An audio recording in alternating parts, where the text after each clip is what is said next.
Hello friends, cook with कोमल राजमा तमाરું સ્વાગત છે। આજે આપણે બનાવવાના છે પરોઠા, સ્ટફ પરોઠા। તો ચલો જોઈએ કેવી રીતે હું બનાવું છું। આ જો મેં બટેકા લીધા છે ધોઈને, હવે એમાં થોડું મીઠું નાખીને એને બાફી લઈએ।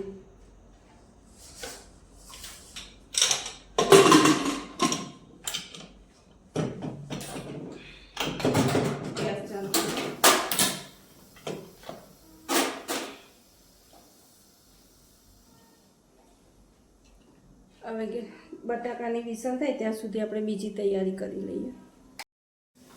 આ જો ફ્રેન્ડ્સ, આપણે હવે મસાલો કરવા માટે છે ને ગેસ ચાલુ કરી દીધો છે, કઢાઈ લઈ લીધી છે, એમાં આપણે તેલ લઈશું, તેલ જરૂર પ્રમાણે। જો આપણું તેલ થઈ ગયું છે, એમાં આપણે ઓનિયન એડ કરી દઈએ।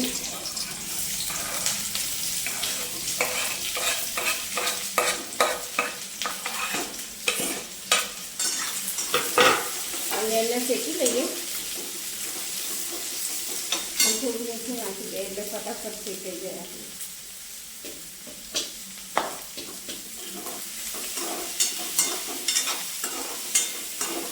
થોડી બ્રાઉન જેવી થાય ત્યાં સુધી શેકી લઈએ। આ જો આપણી ઓનિયન શેકાય ત્યાં સુધી આપણે ચટણી બનાવી લઈએ। આ શિંગદાણા છે, સાદા શિંગદાણા, આ ધાણા લીધા છે ફ્રેશ,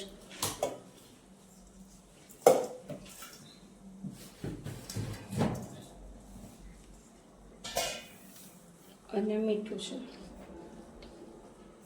મીઠું સ્વાદ પ્રમાણે, અને લીલા મરચાં।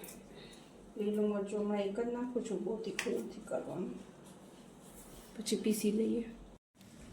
આ જો હવે આપણી ઓનિયન શેકાઈ ગઈ છે, હવે મસાલો કરી દઈએ આપણે।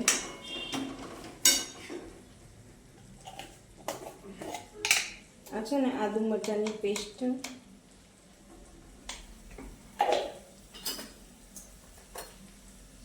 આ છે સૂકું મરચું, અને આ છે હળદર,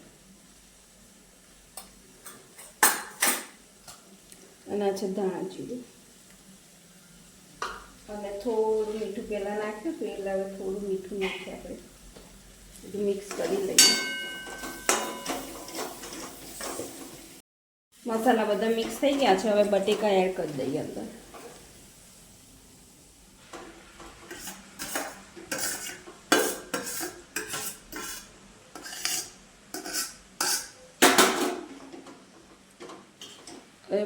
બટેકાને મિક્સ કર્યું છે, તો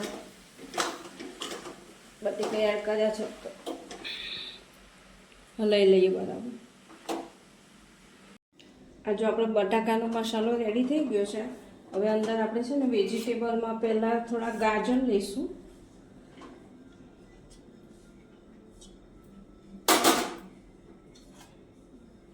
બીટ એડ કરીશું, અને પનીર,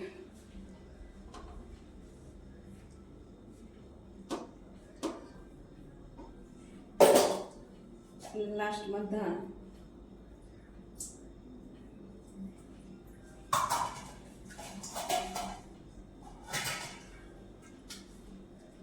એડ કરશું, પછી એને મિક્સ કરી લઈએ।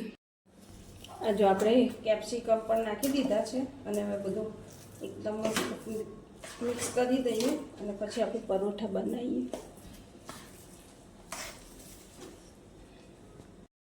આ જો આપણો પરોઠો શેકાવા આવ્યો છે, તેલ લઈ લઈએ અને શેકી લઈએ ધીરા ગેસે, એટલે એકદમ ક્રન્ચી થાય એમ।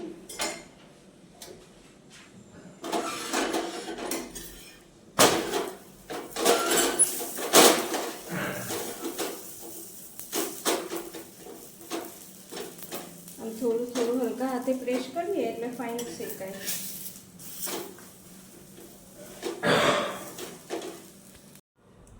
આ જો આપણી ચટણી રેડી થઈ ગઈ છે, અને આપણા પરોઠા પણ શેકાય છે। આ જો આપણા પરોઠા અને ચટણી રેડી છે, તો ચલો બધા જમવા। જોઈએ આપણે પરાઠા તોડીને કે કેવા થયા છે।